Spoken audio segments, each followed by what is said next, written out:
Jennifer's Law to prevent similar tragedies from happening in our state. One death like this is too many.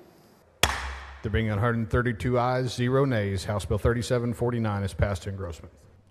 Developing news tonight. Jennifer's Law was just approved by the House in a first vote that happened just a couple of hours ago. The bill would make sure that medical professionals administer IV therapy, even at a med spa facility. It's named after Jennifer Cleveland, a Central Texas woman who died after receiving IV therapy at a Wortham med spa.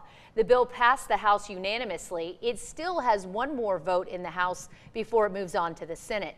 I talked with Representative Angelia Orr, who introduced the bill and represents Jennifer's district. It's a sad story, and a lot of the bills we do down here don't come with a sad story, but when they do, it really hits home. And we do a lot of things down here, but when it's something that is personal like this, that hits hard because it's actually a constituent in your area that this happened to, my fellow reps pay attention to things like that. Our goal was not to put an undue burden on small businesses. I know a lot of med spas are small business owners. It was the safety component, and it really hadn't been addressed. And so my staff has worked so hard this last year trying to figure out how to navigate this, because if you have med spas against you, right, this legislation isn't going to go well.